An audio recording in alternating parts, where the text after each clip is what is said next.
Well, we've had an intense, busy, and rewarding semester. We started off with the first gubernatorial debate of the race for governor here in California. We had outside what we called the Democracy Walk, where there were a lot of different places you could go to get information about the candidates. We've had a very rich array of weekly programming. We began with a panel on Tuesday night, 1 year into the Trump administration, Where Are We? After that, we have had a very rich series of political conversations. Frank Luntz, a Republican strategist, focus group expert. We had a discussion with Gray Davis, the former governor of California. We had Joe Trippi, the godfather of social media and political campaigns. And we had an extraordinarily lively evening with Anthony Scaramucci. He gave, I think, students a sense of what they could do in public life. We had a wonderful political conversation about 1968, 50 years later, the loss of Robert Kennedy, the loss of Martin Luther King, and what that meant. We did a conversation, the first lap of the midterms, where we heard from Republicans who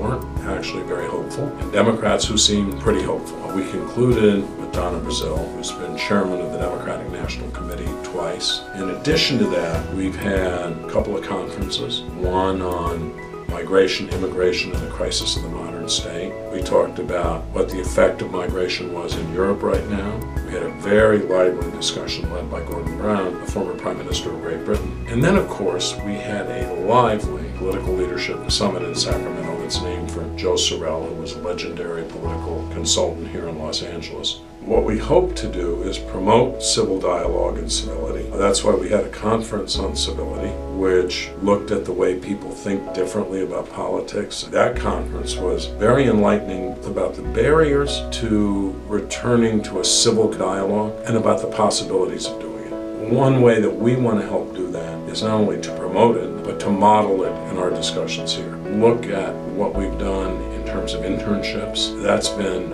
a big winner. So when I look across the landscape, we've served two functions here. We've provided some important political knowledge for students, and we've also met the ideal that Dean Amber Miller has set for the college. We have to look beyond the university gates. So the academy has to have a role in the public square. So we've done a lot this semester.